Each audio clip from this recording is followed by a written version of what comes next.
Okay, man, in this presentation, we're going to be covering pretty much every facet of our offense. Okay, we're not going to get into the extreme details, but we are going to focus on philosophy, the fundamentals, and formations. So first, here is our offensive philosophy. And offensive philosophy means what we believe. So we believe in using God's play as our bread and butter and building everything around it. And what we refer to as God's play is the power run play. Okay, that is play 16 and 17 for those guys who were on varsity last year. And the reason why we chose that play is it's really, really physical, and it utilizes the strengths of our team to the best of our advantage. We traditionally get big physical linemen at Godinez, and we get good running backs. Okay, so what we're going to do is we're going to use that as the base of everything we do. That doesn't mean we're going to run it 90% of the time in a game. Okay, but what we do want to do is we want to make that the best play so that teams have to step up and defend that because we are so good at it. So the second thing we want to do is we want to create doubt, intimidation for the defense by the use of huddle breaks, multiple formations, shifts and motions, stance, cadence, and misdirection. So first we're going to start with huddle breaks. Okay, again, remember the purpose is to create doubt and intimidation for the defense.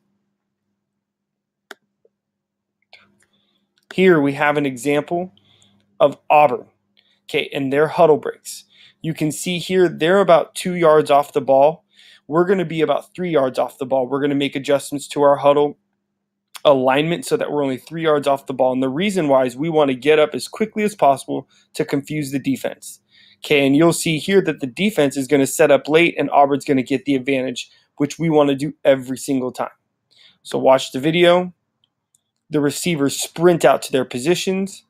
The linemen immediately turn around and they're set up ready to go. Auburn has snapped the ball before the defense is even ready, and they get what looks like about a 5-yard gain.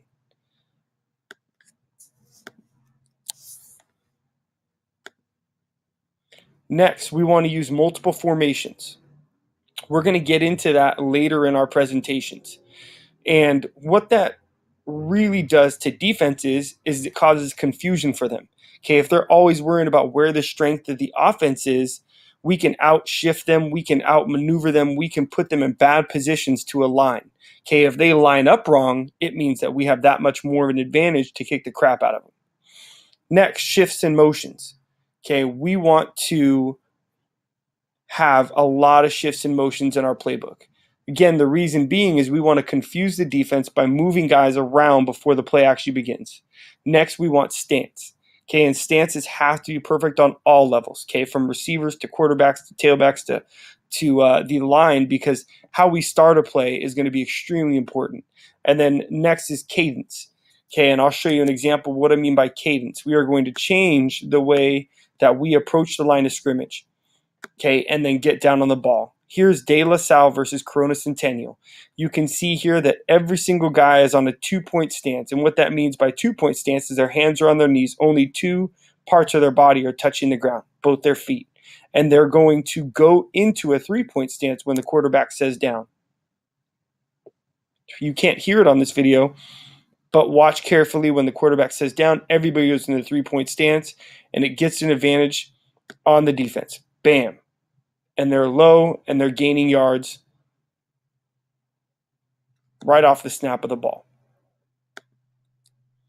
The reason why we want to go from a 2-point to a 3-point stance is we're going to add a lot of motions into our playbook and shifts into our playbook as we go along.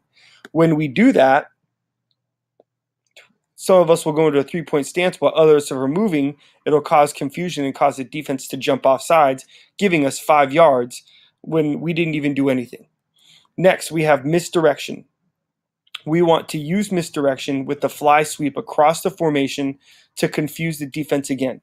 Okay, if they see a guy running across our formation, faking a fly sweep, and then we run power underneath it or zone underneath it, it's going to confuse the defense. The third thing we want to focus on is being better prepared than our opponent. And this happens with your coaching staff.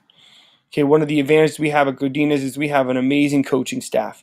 Okay, we have 9 coaches on the varsity level, another 3 on the JV level, and another 3 on the freshman level. And we're going to use those coaches to our advantage by being better prepared than every single team that we face.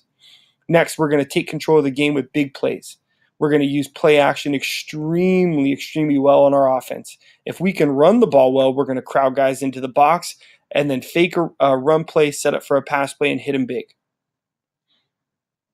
We're going to repeat the same play from different formations.